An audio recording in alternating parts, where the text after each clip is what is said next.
सणांचं माहेरघर म्हणून ओळखल्या जाणाऱ्या कोकणात गणेशोत्सव हा सण अगदी लहानांपासून थोरांपर्यंत अतिशय आनंदात आणि उत्साहात पार पडताना आपण नेहमीच पाहतो। कोकण जसं सणांसाठी प्रसिद्ध आहे तसंच निरनिराळी मंदिरं आणि त्या मंदिरांचे इतिहास यासाठीही कोकणाला काही खास महत्त्व दिलं गेलंय।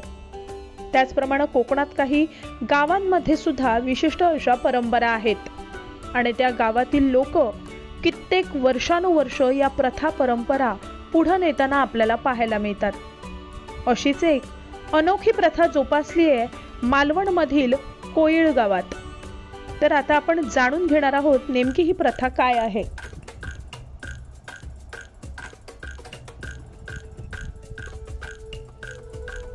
तेराशे 54 सालापासून म्हणजेच सुमारे 700 वर्षांपासून या गावातील एकाही घरात गणपतीची मूर्ती पूजली जाते ना फोटो पूजला जातो।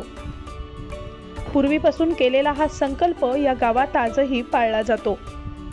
या गावातील एका मंदिरात 700 वर्षांपासून जी मूर्ती आहे तीच पाषाणरूपी मूर्ती आजही त्या मंदिरात असून पुणे, मुंबई किंवा इतर कोणत्याही भागातून येणारे ग्रामस्थ गणेशोत्सवासाठी एकत्र येऊन या मंदिरात मनोभावे सेवा करतात।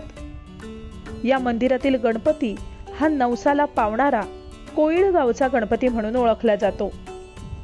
एक गाव एक गणपती ही अशी संकल्पना या प्रथेतून राबवली जात असल्यानं अनेक लोक या निमित्ताने एकत्र येतात।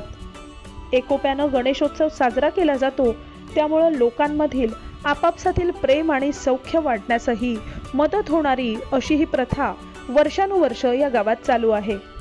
या व्हिडिओच्या माध्यमातून कोयिळ गावच्या या नवसाला पावणाऱ्या गणपतीचं आता आपण दर्शन घेऊया।